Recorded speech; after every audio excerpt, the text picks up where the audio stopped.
Hello everyone, कैसे हो आप लोग। आज हम इलेक्ट्रोकेमिस्ट्री में डैनियल सेल, गैल्वेनिक सेल यानी सेल्स के बारे में डिस्कस करेंगे। उससे पहले हम इलेक्ट्रोकेमिस्ट्री की हिस्ट्री के बारे में थोड़ा सा डिस्कस कर लेते हैं। तो जो इलेक्ट्रोकेमिस्ट्री की हिस्ट्री है, इलेक्ट्रोकेमिस्ट्री हिस्ट्री अगर हम बात करें तो 1663 में ओटो बोन ने स्टैटिक इलेक्ट्रिसिटी का प्रोडक्शन किया था।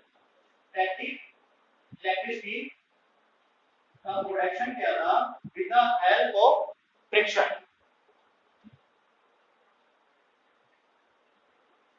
1785 में कूलम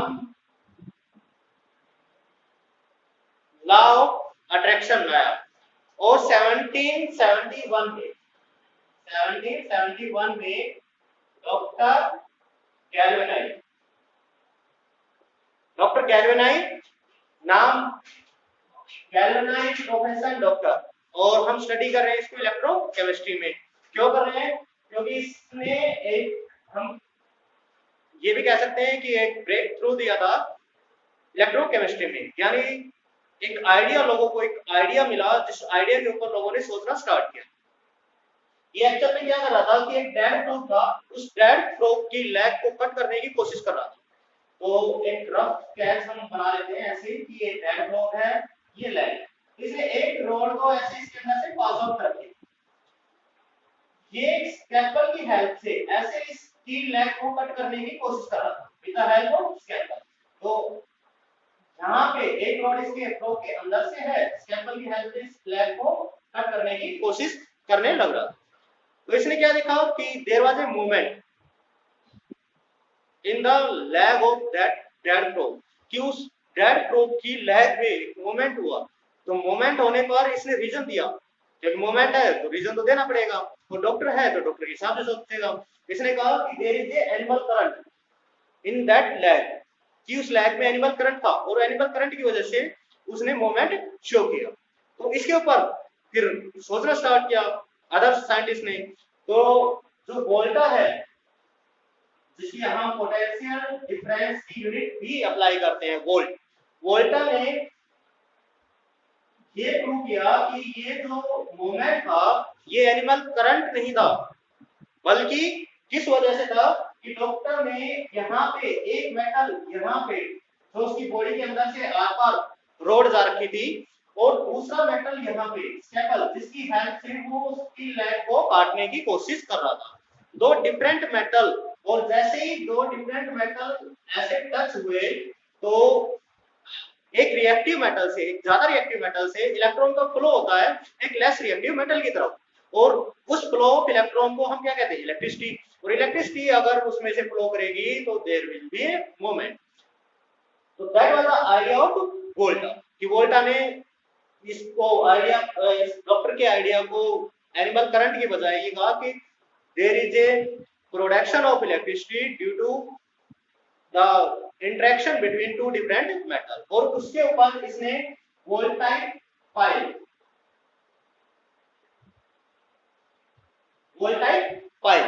की फॉर्मेशन की बैटरी की, उसका हम डिस्कस करेंगे कि क्या था, फेलियर क्यों हो गया।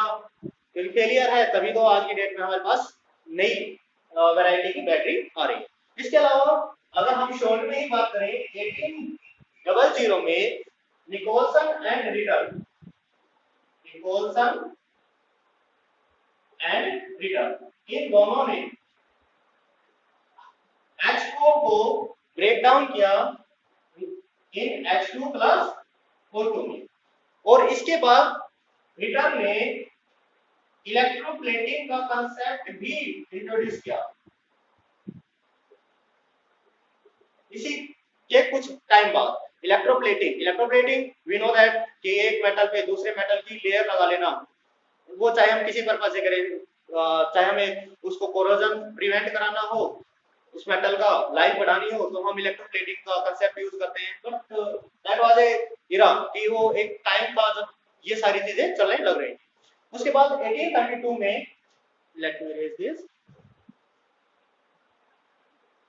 1832 में हमारे पास Faraday law, two law of electrochemistry.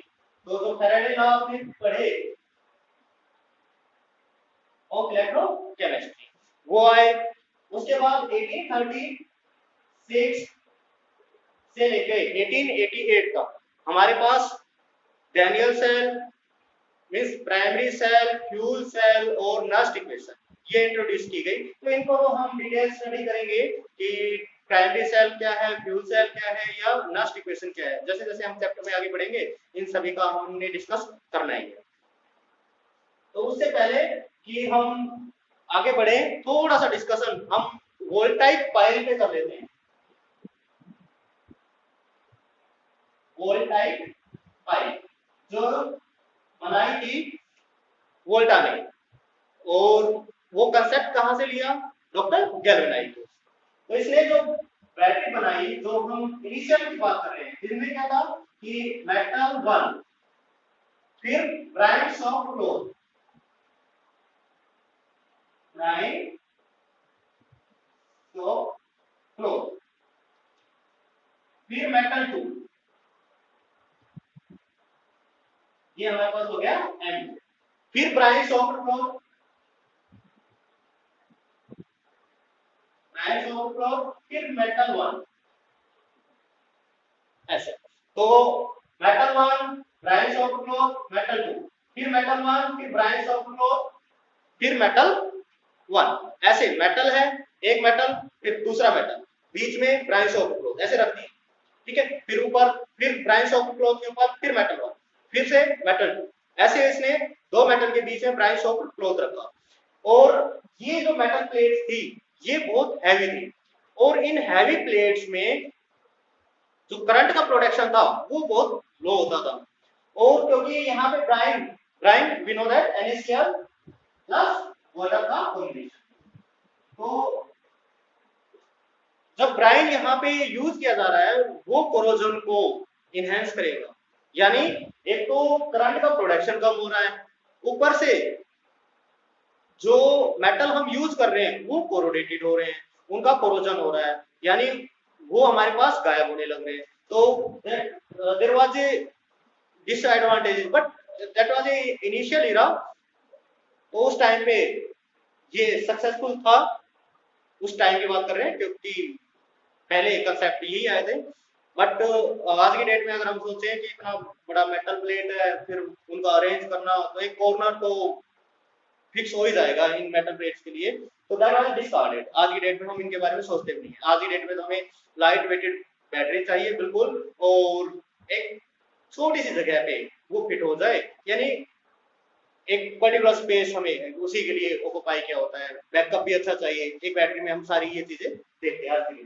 तो आइडिया इसने इससे वोल्टाइक पाइल बनाई, but that was not successful due to corrosion and production of electricity was no so much high. अब आगे बढ़ने से पहले हम ये देखते हैं कि जैसे रिडॉक्स रिएक्शन में हमने दो मेटल डिफरेंट मेटल की रिएक्टिविटी के बारे में देखा, वही कंसेप्ट अब हम रिडॉक्स रिएक्शन में और जो गैल्वेनिक सेल है या डैनियल सेल है, बैटरीज हैं, उनमें हम यूज करने वाले हैं। तो सबसे बेसिक कंसेप्ट क्या है कि वो इलेक्ट्रोड, वो मेटल कैसे काम करते हैं। तो मेटल काम करते हैं अपनी रिएक्टिविटी सीरीज के ऊपर,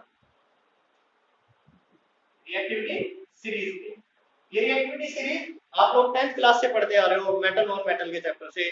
+1 में आपने रिडॉक्स रिएक्शन में स्टडी किया, अब हम फिर से उनको कर दो तीन एग्जांपल हम लेते हैं कि मेटल, पहले तो मेटल है क्या कि मेटल के इलेक्ट्रोड बनेंगे, तो हम सिंपल सी डेफिनेशन ही कहते हैं which have tendency to loss the electron, कि जो इलेक्ट्रॉन लॉस करना चाहे वो मेटल।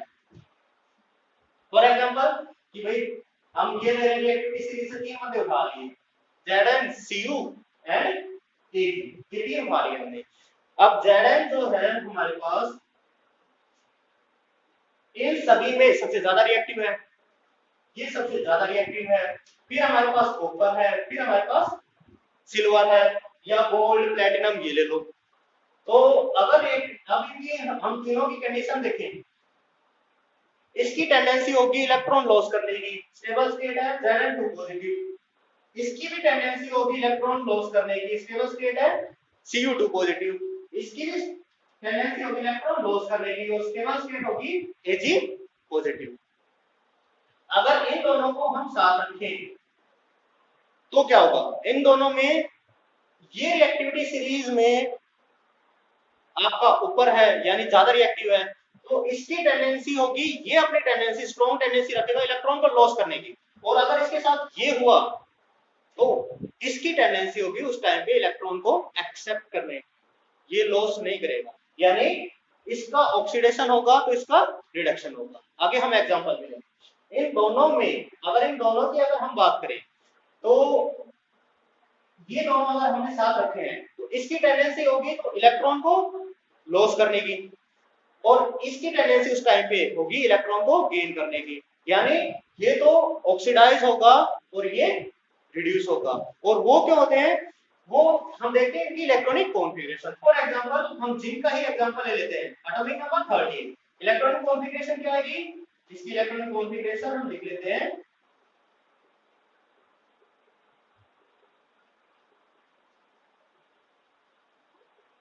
N4S, ऐसे हमने इलेक्ट्रॉनिक कॉन्फ़िगरेशन लिखी। अगर हम ये देखें 1s में कंप्लीटली फिल्ड है, 2s कंप्लीटली फिल्ड है, 3 की सीरीज में 3s होता है, 3p होता है, 3d होता है, 3f हमारे पास होता नहीं है, तो 3d भी यहां तक कंप्लीटली फिल्ड है। अब और यहां पे कौन बैठा हुआ है सबसे ज्यादा, 4s। अगर इसके इलेक्ट्रॉन निकल जाएं तो ये सारे कंप्लीटली फिल्ड है, तो ये इलेक्ट्रॉन कितने, दो इलेक्ट्रॉन छोड़ेगा तो सीधा सा क्या आएगा, Zn2 ना, इट्स हैप्पी कि ये अपनी एक स्टेबल स्टेट पे आ गया है, तो इसकी टेंडेंसी होगी कि यहां पे आ जाए। ऐसे ही इन सब की टेंडेंसी है, बट रिएक्टिविटी सीरीज में अगर ये दोनों मेटल एक साथ एक ही उसमें ले लिए जाएं तो इसकी टेंडेंसी होगी इलेक्ट्रॉन को लॉस करने की, स्ट्रॉन्ग टेंडेंसी होगी इलेक्ट्रॉन को लॉस करने की, और इसकी टेंडेंसी होगी उन इलेक्ट्रॉन को गेन करने की। दैट्स मीन ये हमारे पास ऑक्सीडाइज होगा, ऑक्सीडेशन होगा, और इसको रिडक्शन। जैसे कि एक ही बीकर में अगर हम सेल की बात करें कि एक ही बीकर में एक ही कंटेनर में हमने क्या किया कि यहां पे हमने कॉपर सल्फेट CuSO4 ये सॉल्यूशन लिया, और इसके अंदर हम रख देते जिंक रोड, इसके अंदर हमने जिंक रोड को फिट कर, ये हमारे पास हो गई जिंक रोड। तो यहां जिंक प्लस CuSO4 ये रिएक्शन क्या ये टेक प्लेस करेगी या नहीं करेगी, हमने सबसे पहले ये देखना है। अगर हम इसको देखें, इन दोनों को तोड़ के अलग-अलग लिखें तो हमारे पास आएगा Cu2 positive and SO4 negative, हमारे पास ये कंडीशन बनेगी। तो इसको भी हम इस फॉर्म में लिखेंगे Zn प्लस Cu प्लस। अब दोनों की रिएक्टिविटी में अगर हम देखें तो स्ट्रॉन्ग टेंडेंसी है Zn की किस पे जाने की, Zn2 पॉजिटिव पे। अगर ये Zn2 पॉजिटिव पे जाएगा तो दो इलेक्ट्रॉन छूटेगा, वो दो इलेक्ट्रॉन इसको मिलेंगे और इसको मिलेंगे, तो ये Cu यानी Cu प्लस Zn2 पॉजिटिव की रिएक्शन होगी, और इसको इस फॉर्म में लिखना है तो हम लिखेंगे ZnSO4 प्लस Cu।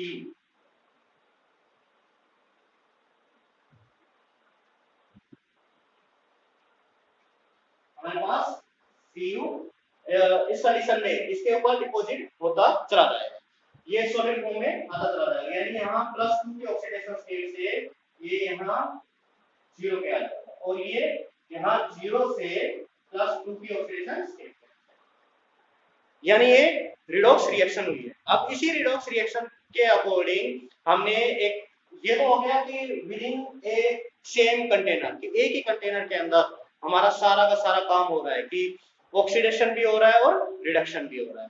अब ऑक्सीडेशन और रिडक्शन पे हमने किसका ऑक्सीडेशन यानी ऑक्सीडेशन होगा उसको हम एनोड बोलेंगे या कैथोड बोलेंगे, हमने दो चीजें तो बनानी है, एक तो हमारे पास एनोड बनेगा, एक बनेगा कैथोड, तो किसका ऑक्सीडेशन, ऑक्सीडेशन पे क्या बनेगा और रिडक्शन पे क्या होगा।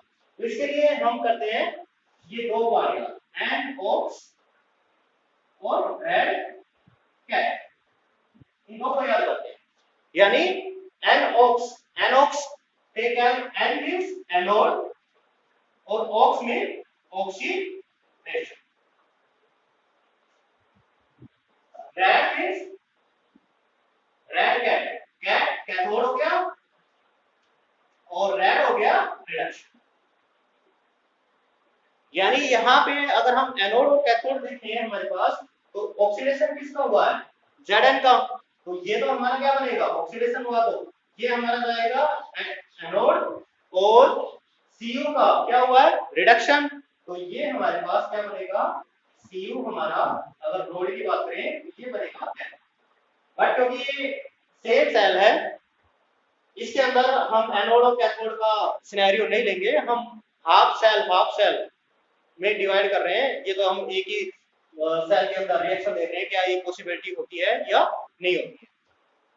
तो यहाँ से क्या हुआ कि जिंक यहाँ से टूट के इसमें आने लगा, किस फॉर्म में, Zn2 पॉजिटिव, और यहाँ से Cu2 पॉजिटिव 2 इलेक्ट्रॉन लेके Cu के फॉर्म में यहाँ डिपोजिट होगा, ये कंडीशन, ये रिएक्शन यहाँ पे टेक प्लेस होगी। अगर हम इसका रिवर्स देखें, क्या रिवर्स रिएक्शन टेक प्लेस करेगी, रिवर्स में क्या हो गया कि यहाँ पे हम ये देखते हैं कि हमने इसका उल्टा लिख दिया रिएक्शन, कि हमारे पास है Cu प्लस ZnSO4, क्या ये रिएक्शन टेक प्लेस करेगी, तो हम आंसर कहेंगे नो। क्यों, जिंक आपका यहाँ पे Zn2 पॉजिटिव की स्टेट पे है, और हमें पता है रिएक्टिविटी सीरीज में ये ऊपर बैठा हुआ है, और इसकी स्टेबल स्टेट भी Zn2 पॉजिटिव पे है, तो ये ऑलरेडी एक स्टेबल स्टेट पे है, ये अपनी टेंडेंसी चेंज नहीं करेगा। तो कॉपर आपका इतना कैपेबल नहीं होगा कि वो इसको यहाँ से रिप्लेस करा पाए, क्योंकि ये ऑलरेडी एक स्टेबल स्टेट है। तो हम ये कहेंगे that reaction will not take place. Okay, तो हमारे पास एनोड और कैथोड इनमें चलेगा, पर बेसिक कंसेप्ट ये है कि अगर हम यहाँ पे चेंज कर दें कि रिएक्शन, जैसे हम कहें कि कॉपर है वो AgNO3 से, कॉपर प्लस AgNO3, तो क्या ये रिएक्शन टेक प्लेस करेगी, यानी इसमें हमारी रिडॉक्स रिएक्शन, क्योंकि रिडॉक्स रिएक्शन का ही कंसेप्ट हमने यूज करना है फॉर द सेल और बैटरी, कि there will be oxidation as well as reduction. तो जहां पे ऑक्सीडेशन होना है वो हम एनोड बना लेंगे, और जहां पे रिडक्शन होना है वो हम कैथोड।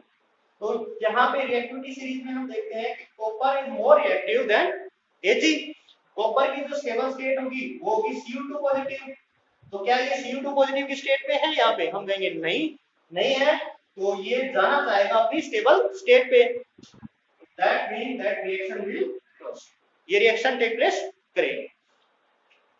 प्रोडक्ट आपके पास CuNO3 2 प्लस Ag, ये प्रोडक्ट बनेगी, यानी ये यहाँ से ऑक्सीडाइज होगा और ये +1 से आपका रिड्यूस, और ये इसका हो गया ऑक्सीडेशन। ये कंसेप्ट आपका सेल और बैटरीज में यूज होगा। Thank you for watching.